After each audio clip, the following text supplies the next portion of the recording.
Mtoa hoja taarifa.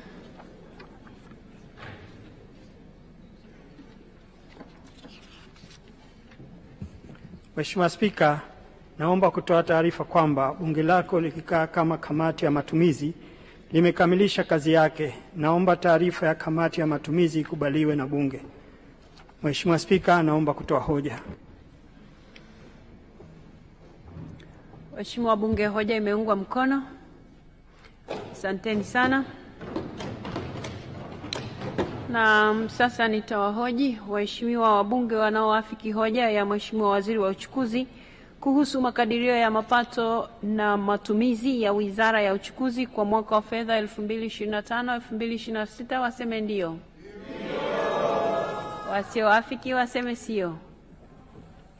Wote mmeafiki.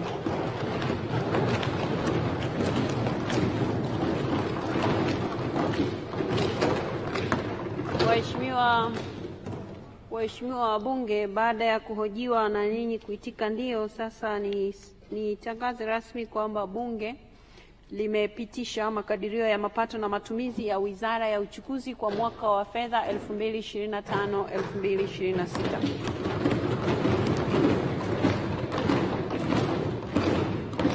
Asante sana. Asanteni sana. Mheshimiwa Waziri wa Uchukuzi, Naibu Waziri, Katibu Mkuu, Naibu Katibu Mkuu na watendaji wote wa wizara hii, tunawapongeza sana kwa bajeti hii ambayo bunge limeamua kupitisha siku ya leo, lakini pia tunawatakia kila laheri katika utekelezaji wa yale ambayo mmeyasema humu kwamba mnaenda kutekeleza kwa ajili ya kuwaletea wananchi wa Tanzania maendeleo.